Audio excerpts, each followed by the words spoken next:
èròjà jọ́kí abiyamọ ire.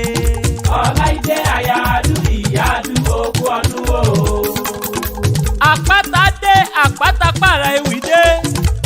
Òní lọ́jọ́ ìdí olóríire Mrs. Adu Ọláìdé Tèmítọ́pẹ́ kìyẹ́ ti tọ́pẹ́ máa wọlé máa rọra.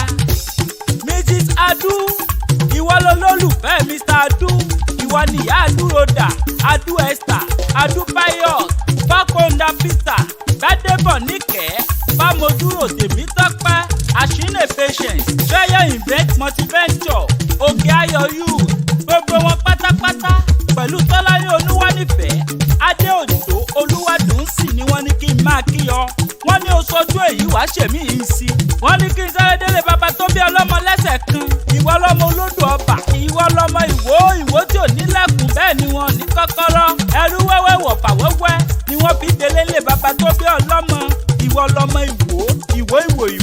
ìwó tó dúdẹrẹ́ pè tẹ́nu rẹ̀ kákòrókó tó bí agogo. Ojúdẹrẹ́ ni òjá mọ bí ìwó dídà lọ lé bàbá tó bí ọlọ́mọ. Ó sọdún èyí wàá ṣèmí yìí sí.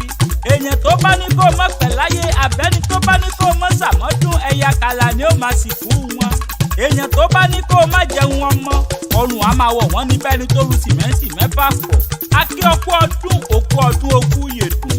Bóyin bá ṣe tá agbéra ó dinú kókó kí fẹ́fẹ́rẹ́ bòjò bá ṣe tán agbéra ó dinú sàrẹ̀ tó kọ́lé sí àpátẹ́wì èmi ṣe tán mò ń rebi tá a forí mi sọlẹ̀ sí o níbi ojúmọ́ ti mọ́rẹ́ gbogbo ilẹ̀ sílẹ̀.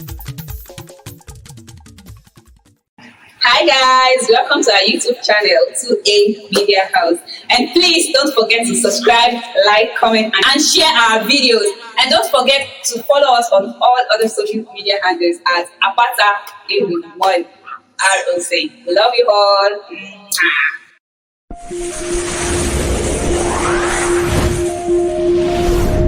Kindly click like and subscribe to our YouTube channel and press the notification button for more. Thank you.